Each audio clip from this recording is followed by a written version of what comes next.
Welcome to my channel. Today's story is titled Born Under the Mountain Gods. It's a tale about a time long past when the world had not yet been claimed by the relentless march of progress.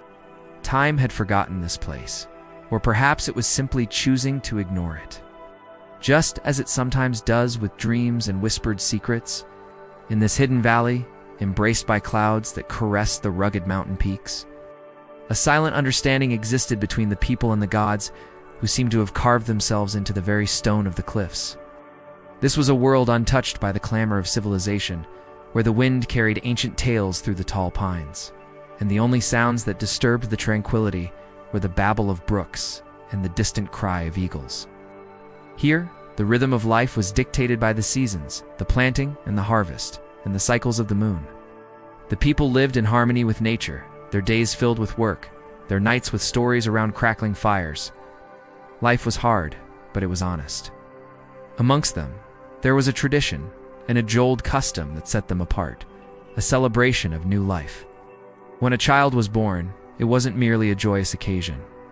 It was an event that transcended mere human joy. It was a homecoming, a reunion of souls. You see, they believed that every child, upon their first breath, became a vessel of the gods, a living conduit between the realms of mortals and the divine.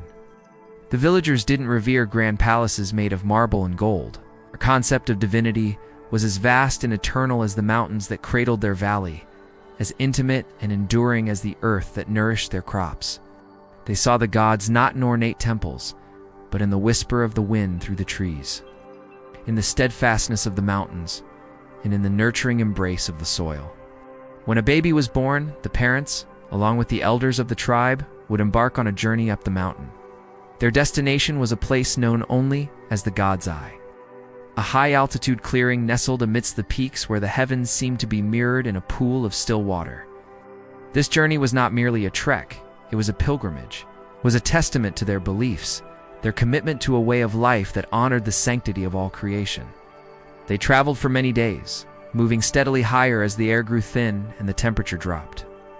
The path was fraught with peril, steep drops, loose scree, and boulders that threatened to dislodge at the slightest misstep.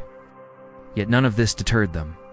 For the villagers, the challenges of the mountain were not insurmountable. Their determination was fueled by the profound respect they held for the sanctity of the child they were carrying. Finally, as the sun began its descent, casting long shadows across the rugged terrain, they reached the God's Eye, here at the edge of the world.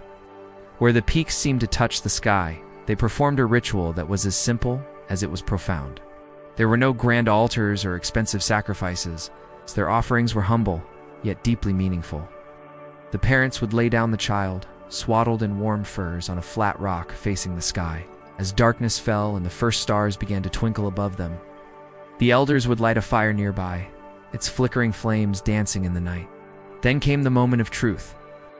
The headman, the village elder, would approach the child and gently touch its forehead. At that instant, a hush would fall over the group, broken only by the crackling fire and the murmur of the wind. The headman closed his eyes and spoke in a low voice, his words carrying the weight of generations past.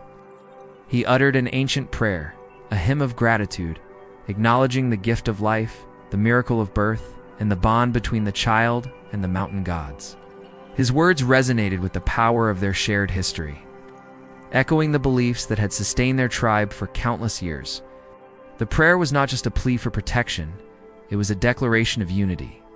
It was a statement that the child, under the watchful gaze of the mountain gods, was now part of an unbroken chain that linked the present to the past and future. As he prayed, the others joined him, their voices blending in a chorus that rose and fell with the rhythm of his words. The child, bathed in the ethereal glow of the firelight, became the focal point, a symbol of the enduring spirit of their community.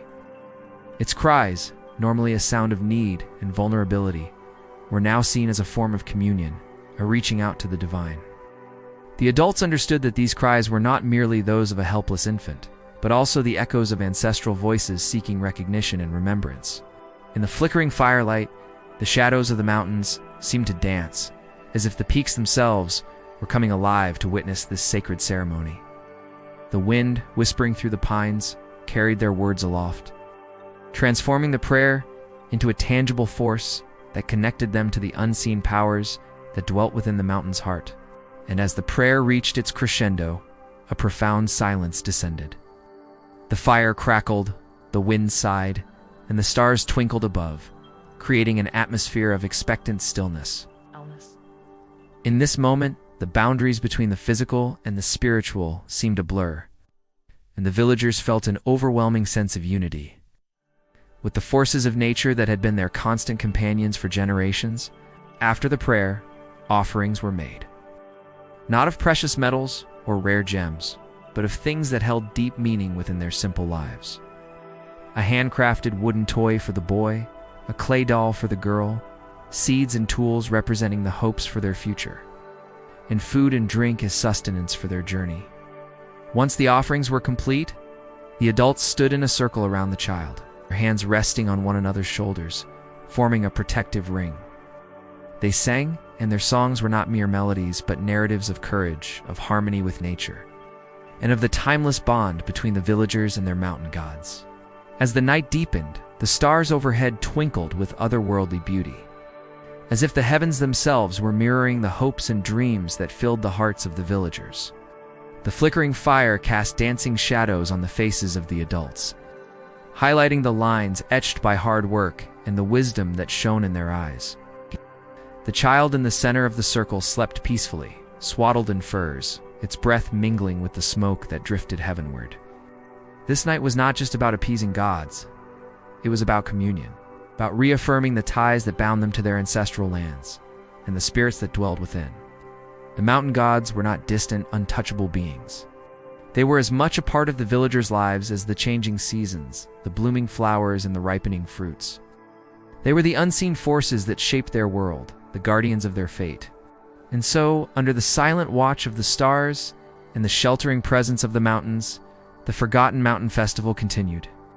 Each year, as the cycle of life, death, and rebirth played out, so did this ancient ritual, ensuring that the bond between the people and their gods remained as strong and enduring as the peaks that touch the sky. And that's the end of the story. If you enjoyed this story, please consider subscribing to my channel. Till next time, remember to stay curious and keep exploring the world of words. Thank you for listening.